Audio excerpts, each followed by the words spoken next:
आज की यह वीडियो बहुत ही ज़्यादा महत्वपूर्ण होने वाली है, क्योंकि आज की इस वीडियो हम बात करने वाले हैं टॉप लेवल के क्वेश्चन और आंसर के बारे में। जो भी हमारे छात्र इतिहास सब्जेक्ट लिए हैं और उनका पेपर, ठीक है, मध्यकालीन इतिहास का है, उनके लिए वीडियो बहुत ही ज़्यादा इम्पॉर्टेंट है, क्योंकि इस वीडियो में बहुत ही ज़्यादा टॉप लेवल के क्वेश्चन हैं। जो भी छात्र बी सेकेंड सेमेस्टर के हैं या फिर अन्य भी कोर्स के छात्र हैं, जैसे कि यानी कि फर्स्ट ईयर के हैं, सेकेंड ईयर के हैं, थर्ड ईयर के, तब भी देख सकते हैं, उनको भी हेल्प मिलेगी। लेकिन स्पेशल जो है वो सेकेंड सेमेस्टर के छात्रों के लिए जिनका सब्जेक्ट मध्यकालीन इतिहास है। तो वीडियो में आगे बढ़े उससे पहले मैं आपको बता दूँ कि सारे क्वेश्चन छाँट छाँट के रखे गए हैं, आप सभी के लिए मैंने तैयार किए हैं। तो वीडियो को एक काम करिएगा, पूरा ज़रूर देखिएगा, जिससे आप लोगों को सारे क्वेश्चन मालूम हो सके कि हाँ, इस प्रकार की परीक्षा में प्रश्न आने वाले हैं। ठीक है, बीच में अधूरी वीडियो अगर आप छोड़ देंगे तो होगा क्या, ये कुछ क्वेश्चन जान पाएंगे, कुछ नहीं जान पाएंगे, तो आपको एग्ज़ाम में काफ़ी प्रॉब्लम फेस करनी पड़ेगी। ठीक है, तो हम आपको सारे प्रश्न बताएंगे। तो चलिए वीडियो को स्टार्ट करते हैं। तो पहला प्रश्न आज की इस वीडियो का है कि भारत में बाबर के आगमन का प्रभाव के बारे में आपको लिखना है। ठीक है, ओके। तो जो भारत में जब बाबर का आगमन हुआ तो उससे क्या क्या प्रभाव हुए, जो कि आपको यहाँ पर कुछ बिंदुओं में समझना है। पहला है मुगल राज की स्थापना। उत्तर में है कि 1526 ईस्वी में बाबर ने इब्राहिम लोधी को पराजित किया। इस प्रकार भारत में दिल्ली सल्तनत का अंत हुआ और मुगल राज की स्थापना हुई। ध्यान दीजिएगा, इस क्वेश्चनों में बहुत सारे क्वेश्चनों का आंसर छिपा है, इस बात को ध्यान रखेंगे। ठीक है, ओके। जैसे यहाँ पर अब प्रश्न है कि मुगल राज की स्थापना 1526 ईस्वी में बाबर ने इब्राहिम लोधी को पराजित किया, तो ये भी क्वेश्चन बन रहा कि इब्राहिम लोधी पराजित हुआ, ठीक है, बाबर के द्वारा। और यहाँ पर आपको दूसरा पॉइंट है कि राजा के महत्व में वृद्धि हुई। बाबर ने अपने व्यक्तिगत व्यवहार और नई सैनिक पद्धति द्वारा राजा के महत्व को फिर से बढ़ाया। तो ये सारे जो है वो बाबर के आगमन के प्रभाव हैं, याद रखिएगा। ठीक है, अगला है कि राजपूत शक्ति का अंत हुआ।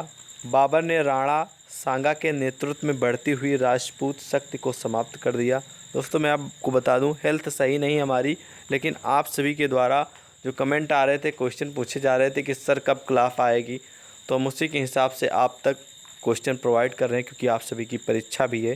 ठीक है, हेल्थ ना सही होने के बावजूद भी हम आपके लिए खड़े हैं, इससे बड़ा बात और क्या हो सकती है, आप लोग समझ सकते हैं। अगला है कि सहनशीलता के युग का आरंभ। आवाज़ से आप लोग समझ सकते होंगे मेरी हेल्थ नहीं सही है। ठीक है, तो सहनशीलता के युग का आरंभ, बाबर के भारत में आगमन से सहनशीलता का युग प्रारंभ हुआ। इससे पूर्व सभी सुल्तान कट्टरधर्मी थे, यानी कि जब भारत में बाबर आया, ठीक है, तो सहनशीलता होती है, ठीक है, सहनशीलता का जो प्रोसेस होता है ये आरंभ हुआ, ठीक है, या फिर कह सकते हैं प्रारंभ हुआ। इससे जो पहले है उस कोई भी सुल्तान, यानी कि सभी सुल्तान कट्टर धर्मी थे। ठीक है, तो इस बात से ये साबित होता है कि बाबर के आने से काफ़ी इसमें सहनशीलता बढ़ी है। ठीक है, अगला है इसी में कि साहित्य का विकास। बाबर के आगमन पर भारत में बाबर के आने पर साहित्य के क्षेत्र में अद्भुत विकास भी हुआ है, साहित्य के क्षेत्र में। ठीक है, काफ़ी ज़्यादा इसमें डेवलपमेंट हुआ है। बाबर स्वयं एक उच्च कोटि का साहित्यकार था।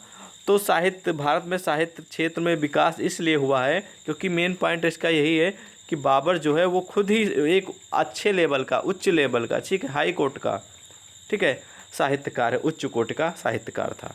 तो ये सारी चीज़ें हैं जो प्रभाव हैं मुख्य किसके, बाबर के आगमन, यानी कि बाबर के भारत में प्रवेश के या फिर आने के प्रभाव। ठीक है, भारत में आगमन होने पर क्या क्या प्रभाव हुए वो यहाँ पर आप लोगों ने समझा। ठीक है, अगला है कि बाबर नामा क्या है, चलिए इसके बारे में समझते हैं। उत्तर में लिखा, बाबर अपने समय का एक महान सेनानी होने के साथ ही, ठीक है, साथ ही साथ एक योग्य कलाकार भी था। ध्यान दीजिएगा, वो एक महान सेनानी था, लेकिन उससे पहले वो एक कलाकार था। ठीक है, एक योग्य कलाकार भी था। संसार में बाबर का नाम उसकी विजय की अपेक्षा उसकी कृत्य के कारण प्रसिद्ध है। ठीक है, उसका जो नाम है वो विजय, यानी कि उन्होंने काफ़ी लड़ाइयाँ लड़ी, उसमें विजय भी हासिल की है। ठीक है, और उसकी कृतियों के कारण ही वो बहुत ज़्यादा प्रसिद्ध है और प्रसिद्ध हुआ, जो कि आप लोग इस समय जानते भी हैं। लिखा है कि युद्ध की दृष्टि से संसार में नेपोलियन, सिकंदर, सीजर जैसे महान योद्धा हुए, परंतु बाबर अपने युद्धों की अपेक्षा अपने प्रसिद्ध ग्रंथ बाबरनामा से अधिक जाना जाता था। ठीक है, जाना जाता है।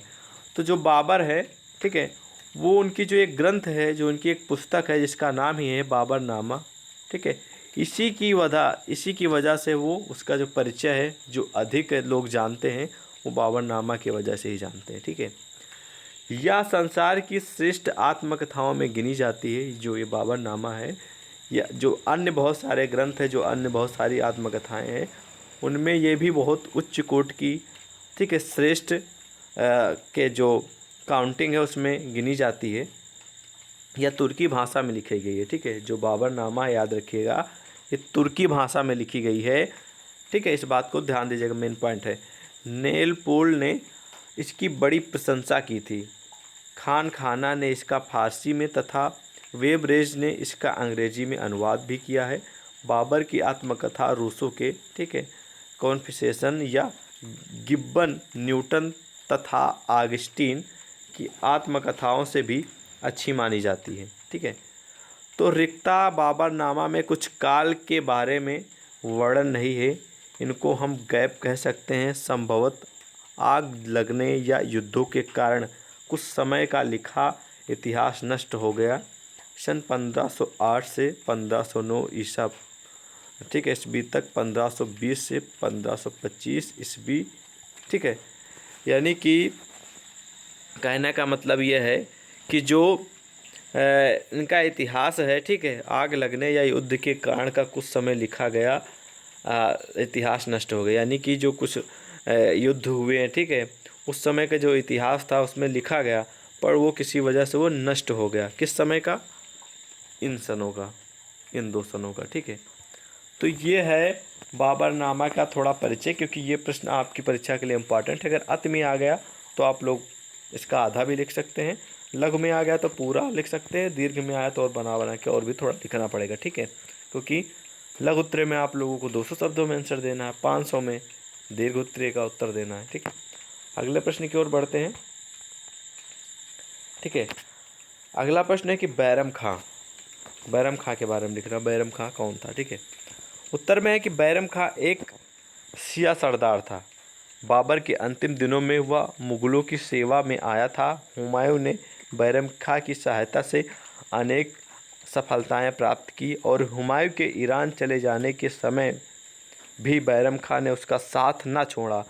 हुमायूं ने उसे अपने पुत्र अकबर का संरक्षक नियुक्त किया था। हुमायूं की आकस्मिक मृत्यु के बाद बैरम खां ने कलानौर, पंजाब में अकबर का राज्याभिषेक किया और सिकंदर शाह सूर को पराजित करके दिल्ली की ओर प्रस्थान किया। 1556 ईस्वी के पानीपत के दूसरे युद्ध में बैरम खां ने हेमू को पराजित करके अकबर को मुगल साम्राज्य का अधिकार बना दिया। ठीक है, यानी कि जो पानीपत, ठीक है, 1556 के जो पानीपत का दूसरा युद्ध हुआ था, याद रखिएगा, 1556 ईस्वी में पानीपत के दूसरे युद्ध में बैरम खां ने हेमू को पराजित करके, जो बैरम खां थे ने हेमू को पराजित कर दिया और अकबर को मुगल साम्राज्य का अधिकारी बनाया। ठीक है, 1556 ईस्वी से 1560 तक बैरम खां का मुगल साम्राज्य का सर्वोसर्वा बना रहा। यानी कि 56 से लेकर 60 तक जो बैरम खां है, ठीक है, इसका मुगल का जो साम्राज्य है, ठीक है, इसका सर्वे सर्वा, यानी कि वो पूरी तरह एक अच्छे ढंग से चल रहा था। ठीक है, अंत में अकबर से विरोध होने के कारण वह मक्का की यात्रा पर चला गया। किसी वजह के कारण से अकबर से विरोध हो गया। ठीक है, जिस वजह से वह मक्का की यात्रा पर प्रस्थान, यानी कि मक्का के यात्रा के लिए प्रस्थान कर गया, चला गया। लेकिन मार्ग में ही एक अफगान ने उसकी हत्या कर दी। जब वो मक्का की यात्रा पर कौन जा रहा था? याद रखिएगा, बैरम खां। ठीक है, बैरम खां मुगल साम्राज्य का सर्वेसर्वा बना रहा। अंत में अकबर के विरोध होने के कारण वह मक्का की यात्रा चला गया, लेकिन ठीक है, लेकिन मार्ग में ही एक अफगान ने उसकी हत्या कर दी। बैरम खां की प्रशंसा करते हुए डॉक्टर ठीक है, आशीर्वादी लाल श्रीवास्तव ने लिखा है। यानी कि बैरम खां की हत्या कब हुई थी? जब वो जा रहा था मक्का की ओर, रास्ते में उसकी हत्या कर दी गई। किसके द्वारा? अफगान के द्वारा। तो आशीर्वादी लाल श्रीवास्तव ने लिखा कि वह एक अनुभवी सैनिक और सेना नायक था। वह उच्च कोट का राजनीतिज्ञ भी था। उसने हुमायूं को राज्य प्राप्त करने में सहायता दी। यानी कि जो हुमायूं को राज्य को प्राप्त कराने में उसकी बहुत ज़्यादा सहायता की, और अकबर को राजगद्दी उसने सुरक्षित स्थिति में प्रदान की। यानी कि जो बहुत सारी लड़ाइयाँ चल रही थी उसके मध्य उसने अकबर को, ठीक है, एक सुरक्षित तरीके से, यानी कि लड़ाई लड़के और अच्छे ढंग से उनको सुरक्षित तरीके से, सिक्योर तरीके से उनको गद्दी प्रदान कराई थी। ठीक है, प्रदान की थी। तो इस प्रकार बैरम खां की कुछ इनके बारे में परिचय, और कैसे क्या हुआ और कैसे इसकी डेथ हो गई, यानी कि मृत्यु हो गई, वो आपने जाना। ठीक है, अगला प्रश्न है कि बिलग्राम या कन्नौज का युद्ध। ठीक है, मेरे हिसाब से इतना ज़्यादा इम्पॉर्टेंट नहीं है, लेकिन आप लोगों के समझ से पूरा का क्वेश्चन है और आंसर भी है। आप पढ़ना चाहें तो पढ़ भी सकते हैं, अदरवाइज इग्नोर भी कर सकते हैं। ठीक है, मैंने इस वीडियो में रखा तो मतलब कि कहीं ना कहीं इम्पॉर्टेंट है ज़रूर, तभी मैंने रखा है। जो ज़्यादा खास इम्पॉर्टेंट रहेंगे उसको मैं आपको क्वेश्चन का आंसर पढ़ूंगा और उसको मैं समझाऊंगा भी। ठीक है, अगला प्रश्न है कि निज़ामुद्दीन अहमद के बारे में आपको लिखना है। तो निज़ामुद्दीन अहमद के बारे में आपको लिखना है कि ख्वाजा निज़ामुद्दीन अहमद को निज़ामुद्दीन अहमद के नाम से पुकारा जाता था। ध्यान दीजिए, ख्वाजा निज़ामुद्दीन अहमद को निज़ामुद्दीन के नाम से पुकारा जाता था। इनका जो जन्म है वो 1551 ईस्वी में हुई थी। ठीक है, और मृत्यु जो है वो 1621 में हुई थी। यानी कि 1551 में बर्थ हुआ, जन्म हुआ, और 1621 में इनकी मृत्यु यानी कि डेथ हुई। ठीक है, निज़ामुद्दीन अहमद मध्यकालीन भारत का एक मुस्लिम इतिहासकार था। ध्यान दीजिएगा, जो निज़ामुद्दीन अहमद है वो मध्यकालीन भारत का, यानी कि कौन? मध्यकालीन जो भारत है उसका एक मुसलमान इतिहासकार था। ठीक है, जैसे बोलते नहीं कि बहुत सारे साइंटिस्ट हैं, इतिहासकार हैं, समाजशास्त्री हैं, अर्थशास्त्री हैं, ठीक है, और कवि हैं, लेखक हैं, तो उसी तरह ये मुस्लिम इतिहासकार था। वह ठीक है, मोहम्मद मुकीम ए हरबी का पुत्र था। वह अकबर का, ठीक है, मीर बख्शी था। उसने तबकात ए अकबरी तथा तारीख़ फिरोजी शाही नामक ग्रंथ का संकलन किया। अकबर के शासनकाल से संबंधित जानकारी का प्रमुख संकलन इस ग्रंथ में है। यानी कि जो तारीख़ फिरोज शाही नामक ग्रंथ का जो संकलन किया गया है, अकबर के शासनकाल से संबंधित जो जानकारी हैं वो इस ग्रंथ के अंदर संकलित है। ठीक है, संकलन है इनके अंतर्गत। ठीक है, तो ये रहा इसका थोड़ा सा परिचय जो कि आपको जानना ज़रूरी था, और आपको इसको डिटेल में अगर पढ़ना तो अपने क्वेश्चन बैंक सीरीज में पढ़ लीजिएगा। ठीक है, अगला प्रश्न है कि हुमायूं का मकबरा। ये भी बहुत हाई लेवल का प्रश्न है, याद रखिएगा, हुमायूं का मकबरा। ठीक है, तो इसका आंसर लिखना है कि यह भारतीय उपमहाद्वीप का पहला मकबरा था। याद रखिएगा, ये इंडिया का यानी कि भारतीय उपमहाद्वीप का पहला फर्स्ट मकबरा था। ठीक है, और मुग़ल शासक हुमायूं की पत्नी हमीदा बानो बेगम के कहने पर पारसी, ठीक है, आर्किटेक्ट, ठीक है, मीरक मिर्ज़ा गियाथ ने इसकी बनावट का खाका खींचा था। यानी कि कहने का मतलब ये है, जो ये मकबरा था, ठीक है, ये मकबरा मुग़ल शाह जो हुमायूं थे, इनकी जो पत्नी थी जिनका नाम था हमीदा बानो बेगम, ठीक है, इनके कहने पर पारसी, ठीक है, आर्किटेक्चर यानी कि आर्किटेक्ट यहाँ पर कहा गया है, मीरक मिर्ज़ा द्वारा, ठीक है, मीरक मिर्ज़ा गियाथ ने इसका जो बनावट का, यानी कि इसके जो, जैसे पहले क्या होता है, किसी चीज़ को बनाने से पहले उसकी मतलब कि पहले तो एरिया देखा जाता है, ज़मीन देखी जाती है, और उसका फिर एक कंप्यूटर के माध्यम से, या फिर जब इस समय जब यानी कि इस समय जो भी चल रहा हो तो उस समय इसका पूरा या फिर पेन द्वारा कॉपी पे उसका पहले स्ट्रक्चर होता नहीं कि ढांचा पहले तैयार किया गया। ठीक है, ठीक है, तो खाका खींचा गया। मकबरे के चारों ओर बने बगीचे पारसी वास्तुकला का एहसास कराते हैं। यह नई दिल्ली के दीना पनाह अर्थात पुराने किले के निकट निजामुद्दीन पूर्व क्षेत्र में मथुरा मार्ग के निकट स्थित है।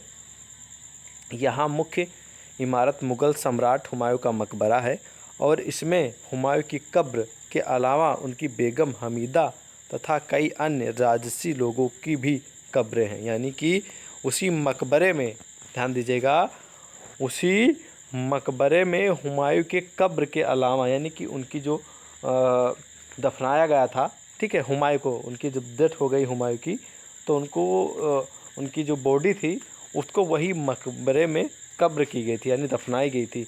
और उसके अलावा उनकी जो बेगम थी, जो उनकी पत्नी थी हमीदा बानो, उनका भी जो मतलब कि बॉडी है उसी में दफनाई गई थी, ठीक है, उसी में। ओके। और भी बहुत सारे ऐसे राजसी से जिनकी जो कब्रें हैं उसी में बनाई गई हैं, ठीक है, उसी में उनको दफनाया गया है। इस मकबरे में वही, ठीक है, इस मकबरे में वही चार बाग शैली है जिसने भविष्य में ताजमहल को जन्म दिया। यह मकबरा हुमायूं की विधवा बेगम हमीदा बानो बेगम के आदेशानुसार 1562 में बना था। ध्यान दीजिएगा, 1562 में बना था। मुख्य इमारत लगभग 8 वर्षों से बनकर तैयार हुई, ठीक है, इमारत लगभग 8 वर्षों में बनकर तैयार हुई और भारतीय उपमहाद्वीप में चार बाग शैली का प्रथम उदाहरण बनी। यह सर्वप्रथम लाल बलुआ पत्थर का इतने बड़े स्तर पर प्रयोग हुआ था। यानी कि सबसे पहले जो लाल बलुआ पत्थर है, ठीक है, बलुआ पत्थर है, इसका जो प्रयोग है वो इतने बड़े स्तर पे इसका यूज है वो किया गया था, प्रयोग हुआ था, ठीक है, लाल बलुआ पत्थर का। तो इस प्रकार आपको हुमायूं के मकबरा के बारे में कुछ लिखना है। हुमायूं के मकबरा में किसकी जो कब्रें हैं वो किसके लिए उन्होंने बनवाया था, कैसे बनवाया था, किसके माध्यम से, यानी कि कौन आर्किटेक्चर उसको बनाया था, ठीक है, और उसको कब बनाया गया था, ये सारी चीज़ें की परिचय आपको इससे मिली, इस क्वेश्चन से। आई होप आपको समझ में आया होगा, ठीक है। अगला प्रश्न है कि हुमायूं के बहादुर शाह के साथ संबंध क्या थे, वो आपको बताना है। फिलहाल इतना इम्पॉर्टेंट नहीं है, अगर आप पढ़ना चाहें तो पढ़ सकते हैं, अदरवाइज इग्नोर कर सकते हैं, ठीक है, हम तो इसे इग्नोर करेंगे, आप पढ़ भी सकते हैं। अगला प्रश्न है कि शेर शाह सूरी का शासन प्रबंध, या फिर क्वेश्चन हो सकता है शेर शाह सूरी का केंद्रीय शासन, ठीक है, शेर शाह से जोड़ी से क्वेश्चन एक आपकी परीक्षा में आएगा ही आएगा, ठीक है। तो उत्तर में लिखना है कि शेर शाह सूरी की साख उसके शासन प्रबंधों के कारण ज़्यादा है, उसके प्रशासन तंत्र पर नंदों और, ठीक है, उसके ध्यान दीजिएगा, उसके प्रशासन तंत्र पर नंदों और मौर्यों तथा गुप्तों का प्रभाव दिखता है। इसी तरह आवागमन के साधनों में भी उसका शासन प्रबंध प्राचीन और आधुनिक युग के बीच कड़ी लगता है, ठीक है। और वहीं पर केंद्रीय शासन की बात करें तो केंद्रीय शासन में आपको लिखना है कि स्वेच्छाचारी तथा निरंकुश था। शासन का वह प्रधान तथा मंत्रीगण उसके सचिव मात्र होते थे। उसका हुक्म ही कानून था। उसने 6 विभाग गठित किए थे, ठीक है, वजारत, आर्थिक, आरिज जिसको सेना कहा जाता है, फिर विदेश, प्रशासन, न्याय और गुप्तचर, ठीक है। और प्रांतीय शासन प्रशासन के अंतर्गत पूरा साम्राज्य प्रांतों से प्रांत जिलों में बांटा था। जिले यानी कि सरकार परगने और नगरों में बटे थे। परगना का प्रधान सिकदार तथा भूमि प्रबंधन के लिए अमीर और लेखपाल होते थे। गांव का प्रशासन पटवारी देखता था। तो कहीं ना कहीं ये भी प्रोसेस अभी भी चल रहा है, ठीक है। और न्याय में आ जाता है, वह स्वयं सबसे बड़ा न्यायाधीश था। प्रांतों, सरकारों व परगनों में भी न्याय के लिए काजी तैनात कर रखे थे। पुलिस में आ जाता है, जनता व समाज की रक्षा के लिए पुलिस का काम सेना देखती थी, ठीक है, ओके। यानी कि समाज में जो जनता है, जो पब्लिक है, ठीक है, उसका जो काम है वो सेना देखती थी। गुप्तचर, इस विभाग का मुखिया दरोगा, ठीक है, दरोगा ये डाक होता था। पूरे राज्य के चप्पे चप्पे में गुप्तचर रहते थे। अगला सेनापति, ठीक है, नियमित या विशाल वेतन भोगी सेना थी जिसमें 1.5 लाख घुड़सवार, 25,000 पैदल और 5,000 हाथी व तोपखाना था, ठीक है। किसके अंतर्गत? सेना डिपार्टमेंट में। मुद्रा में आ जाता सोना, चांदी और तांबा के नए सिक्के चलवाए उन्होंने। व्यापार में आ जाता सड़कें, सराय बनवाई, आंतरिक पर हटाकर बाह्य पर, ठीक है, आंतरिक कर हटाकर बाह्य कर लगाए। डाक के लिए पैदल घोड़े हर कार्य थे। शासन की आय के दो साधन केंद्रीय और स्थानीय थे। भूमि कर प्रमुख साधन था। ठीक है, तो ये है वो किसका पूरा का पेरा, शेर शाह सूरी का केंद्रीय शासन। ठीक है, यानी कि शेर शाह सूरी का प्रशासन प्रबंध और केंद्रीय प्रशासन जो इन्होंने लागू कराया, हालांकि बहुत ही ज़्यादा इम्पॉर्टेंट था और लगवाया, और जिससे लोगों की आगे जिज्ञासा बढ़ी, और कहीं ना कहीं ये सारी चीज़ें आज भी करंट टाइम में भी यूज होती हैं इनमें से। ठीक है, उनका भी अभी भी यूटिलाइज, यानी कि वो भी अभी जो बनाए गए रूल हैं, कानून है पहले ये सब वाले, ठीक है, शेर शाह सूरी के, ये अभी भी फॉलो किए जाते हैं, यानी इन पे भी अभी भी काम किया जाता है। ठीक है, अभी भी होते हैं। आप सभी को मालूम है कि पुलिस जनता की अच्छा के लिए होती है, और न्यायाधीश होता है। ठीक है, और आप सभी का मुद्रा भी चलती है, सोना चांदी, सड़कें भी बनाई जाती हैं। तो ये सारी चीज़ें, लेखपाल पटवारी अभी भी है, तो ये सारी चीज़ें इसके अंतर्गत आई हैं। अगला कि शेर शाह के, ध्यान दीजिएगा, शेर शाह के भू राजस्व प्रशासन की प्रमुख विशेषताएं। ठीक है, शेर शाह की जो भू राजस्व की प्रशासन की प्रमुख विशेषताएं वो हम आपको बताएंगे। इसके अंतर्गत बहुत ही ज़्यादा आपको यहाँ पर देखने को मिलेंगी विशेषताएं, लेकिन हम आपको सिर्फ और सिर्फ हेडिंग आपको बताएंगे, आगे आप पढ़ लीजिएगा। ठीक है, पहली है कि भूमि की पैमाइश करना। ठीक है, भूमि की पैमाइश मतलब कि सॉरी भूमि की पैमाइश मतलब वहाँ पर जाके देखना कि कितना क्या है, कितनी ज़मीन है, कितनी नहीं है, कितनी लीगल है, कितनी इनलीगल, वो सारी चीज़ें। कर वसूली नगद रूप में, यानी कि अगर कोई भी कर लगा है तो उसकी जो वसूली हो वो नगद हो। ठीक है, इसमें लिखा है कि सरकार द्वारा कृषकों को यह आदेश आदेश दिया था कि कर की वसूली नगद रूप में की जाएगी, किंतु विशेष परिस्थितियों में यदि किसान ऐसा न कर सके तो उसे अनाज के रूप में कर दिया जा सकता है। यानी कि जो कर है जो लगाया जाता है, ठीक है, उसकी जो वसूली वो नगद हो, अगर नहीं दे पा रहा तो उससे अनाज ले लिया जाए। ठीक है, पट्टे की व्यवस्था। ठीक है, ये है प्रमुख विशेषता। दूसरी है प्रजा के साथ सहानुभूति, ओके, बहुत ही ज़्यादा है। अगला है कि नाप व उपज के आधार पर राजस्व व्यवस्था, यानी कि नाप जोखा होता नहीं कि नापा जोखा के अंतर्गत, इसके अंदर थोड़ा पढ़ लेते हैं, आपको हम बता देते हैं। शेर शाह के सूबेदारों का यह सामान्य आज्ञा थी कि प्रत्येक भूमि में उत्पन्न फसल की नाप कराई जाए, राजस्व नाप के अनुसार तथा उपज के अनुपात में वसूल किया जाए। राजस्व का निर्धारण अन्न का किस्म तथा अनाज के प्रचलित भाव के आधार पर किया जाना चाहिए, जिससे, ठीक है, मुकदम चौधरी तथा आमिल आदि कृषकों का शोषण ना कर सके। ठीक है, तो ये सारी चीज़ें एक नाप के हिसाब से फसल उत्पन्न कराई जाए। ठीक है, और उसके जो अनुपात की वसूल है वो हिसाब से कराई जाए। तो ये सारी चीज़ें आ जाती है नाप और उपज के अंतर्गत। अगला है भूमि रक्षा के उपाय। ठीक है, तो भूमि रक्षा के उपाय भी बहुत हुए हैं। सरकार द्वारा निर्देश भी पारित किया गया था कि यदि सरकारी कर्मचारी तथा सेना द्वारा खेती की कोई क्षति होती है तो उसकी पूर्ति सरकारी कोष के द्वारा ही की जाएगी। ठीक है, तो ये प्रमुख विशेषताएं हैं किसकी, शेर शाह सूरी राजस्व प्रशासन की प्रमुख विशेषताएं हैं, जो कि याद रखना काफ़ी इंपॉर्टेंट प्रश्न है। अगला है कि फतेहपुर सिकरी, इसको पढ़ लीजिएगा, ये भी इम्पॉर्टेंट है आपकी परीक्षा के लिए। ठीक है, अगला प्रश्न है कि पानीपत की द्वितीय युद्ध का महत्व, ये हाई लेवल का प्रश्न है, इसलिए इसको हम जरूर जानेंगे। ठीक है, उत्तर में लिखा है कि भारतीय इतिहास में पानीपत का युद्ध बड़ा ही, ठीक है, निर्णायक और महत्वशाली रहा। इसका महत्व, ठीक है, महत्व अधोलिखित था, जो कि आप लोगों के सामने निम्नवत है। पहला है कि हेमू की सैनिक शक्ति का अंत। हेमू ने अपने सैनिक गुणों के कारण हिंदुओं और अफगानों की एक विशाल सेना संगठित कर ली थी। हेमू की पराजय, पतन और वध के साथ साथ उसकी बढ़ती हुई सैन्य शक्ति भी ध्वंस हो गई। उसकी संगठित की गई सेना पूर्ण रूपेण तितर बितर हो गई, यानी कुल मिला के उसका अंत हो गया। ठीक है, दूसरा है हिंदू राज्य की आकांक्षाओं का अंत, ये महत्व है। तीसरा है अफगानों की प्रभुसत्ता और शक्ति का विनाश, ये भी महत्व है। ठीक है, अगला है मुगलों को पर्याप्त युद्ध सामग्री तथा धन का प्राप्त होना। अगला है मुगल राज्यों की पुनः स्थापना का विस्तार। अगला है प्रबुद्ध प्रजा हितैषी, ठीक है, उदार प्रतिभा संपन्न मुगल सम्राटों का प्रशासन। तो ये जो है वो आपके पानीपत द्वितीय युद्ध के महत्व हैं, जो कि आपको याद रखना है। बहुत ही हाई लेवल का प्रश्न ये भी है आपकी परीक्षा में।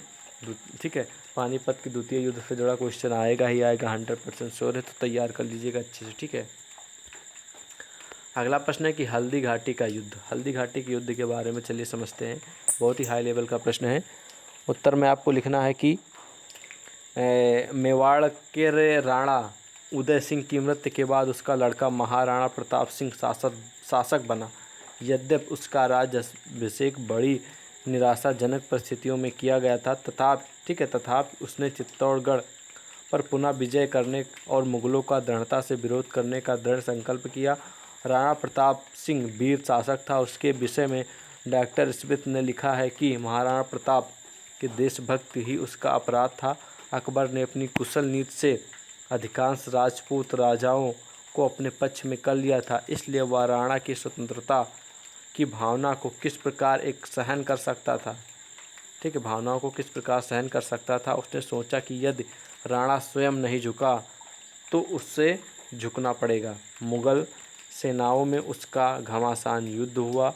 इस युद्ध का इतिहासकारों ने एक अन्य कारण भी बताया है कि जब राजा मानसिंह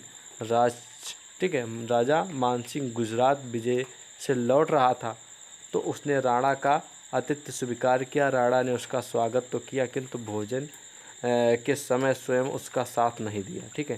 तो आपको इस प्रकार कुछ लिखना है पानीपत के युद्ध के बारे में और मेन पॉइंट आपको यहाँ पर मिल जाएगा। यहाँ पर मैं आपको बता दे रहा हूँ कि किंतु जीवन पर्यंत उसने चित्तौड़ विजय के प्रयास जारी रखे। धीरे धीरे उसने चित्तौड़ व अजमेर को छोड़कर समस्त मेवाड़ को स्वतंत्र करा लिया था। यद्यपि उसने जीवन भर अनेक कठिनाइयों का सामना किया किंतु वह अकबर के सामने नतमस्तक नहीं हुआ। 1597 ईस्वी में उसकी मृत्यु हो गई। मरते समय राणा ने अपनी पुत्र अमर सिंह से कहा था कि मुगलों के आगे मस्तक मत झुकाना, यानी कि मुगलों के सामने अपने सिर को कभी मत झुकाना और उनसे डट कर सामना करना और विजय प्राप्त करना। तो ये है हल्दी घाटी के युद्ध के बारे में कुछ हाईलाइट पॉइंट जो कि आपको याद रखने हैं। परीक्षा के लिए इम्पॉर्टेंट हल्दी घाटी से जुड़ा क्वेश्चन आ सकता है। अगला प्रश्न है कि अकबर के राजस्व सुधार, ये भी इम्पॉर्टेंट प्रश्न है, इसको भी पढ़ लीजिएगा। अगला है कि जहांगीर के मेवाड़ के साथ संबंध अथवा मेवाड़ के साथ जहांगीर का संबंध। जो जहांगीर से भी जुड़ा एक प्रश्न आएगा परीक्षा में, उत्तर में लिख लीजिएगा कि चूँकि अकबर ने अपने जीवन काल में कभी भी मेवाड़ पर अपना अधिकार स्थापित नहीं कर सका था, इस कारण जब जहांगीर मुगल सिंहासन पर आसीन हुआ तब मेवाड़ को विजित करना जहांगीर के लिए प्रतिष्ठा का विषय बन गया था। मेवाड़ पर जहांगीर के समय में महाराणा प्रताप का पुत्र जो अमर सिंह शासन कर रहा था। मेवाड़ को विजित करने के लिए 1606 ईस्वी में जहांगीर ने एक सेना सहित अपने पुत्र परवेज को मेवाड़ भेजा, लेकिन उसे सफलता नहीं मिली। कुछ समय तक जहांगीर शांत रहा। 2 वर्ष बाद 1608 ईस्वी में उसने मेवाड़ को विजित करने के लिए महावत खां को जिम्मेदारी सौंपी। महावत खां एक विशाल सेना के साथ मेवाड़ को विजित करने वाला। महावत खां एक विशाल सेना के साथ मेवाड़ को विजित करने चला, लेकिन परवेज के समान उसे भी सफलता प्राप्त नहीं हुई। अतः जहांगीर ने निराश होकर 1609 में महावत खां को वापस बुला लिया। तो इस प्रकार आपको जहांगीर के मेवाड़ के बारे में कुछ लिखना है जो कि आपकी परीक्षा के लिए इम्पॉर्टेंट है और अच्छे से पढ़ लीजिएगा। काफ़ी महत्वपूर्ण प्रश्न ये भी है। जहांगीर से जुड़ा क्वेश्चन एक आएगा, जरूरी नहीं कि यही आए, अन्य क्वेश्चन भी कोई आ सकता है, याद रखेंगे। अगला प्रश्न है कि बुलंद दरवाज़ा ये भी प्रश्न इम्पॉर्टेंट है आपकी परीक्षा के लिए। इसका भी आंसर हम आपको थोड़ा बता दे रहे हैं।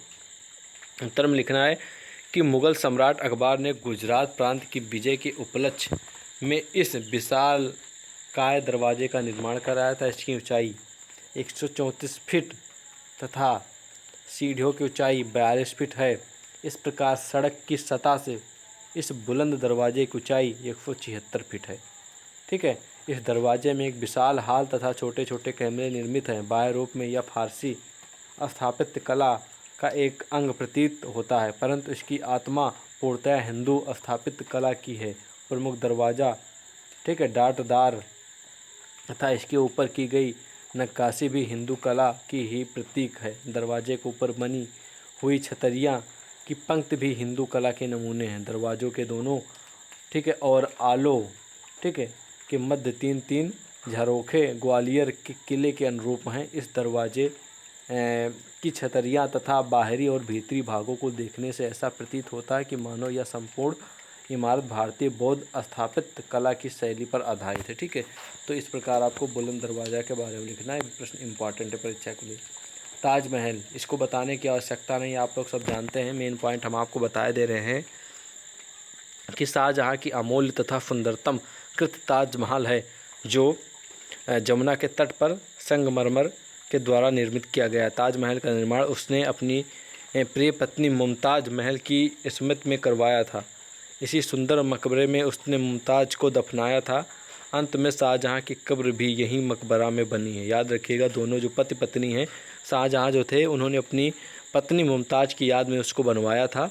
ठीक है, और बाद में जब मुमताज़ को मतलब कि डेथ हो गई, मृत्यु हो गई उनकी, तो उनको उन्हीं उसी में दफना दिया गया। बाद में जब शाहजहाँ की कब्र, ठीक है, शाहजहाँ की कब्र भी यही मकबरा बनी है। ठीक है, शाहजहाँ की जो मृत्यु है, ठीक है, वो वहीं पर हुई कहीं, जो उसकी कब्र है वो उसी मकबरा में बनी है। ठीक है, तत्कालीन इतिहासकारों के अनुसार ताजमहल 50 लाख रुपये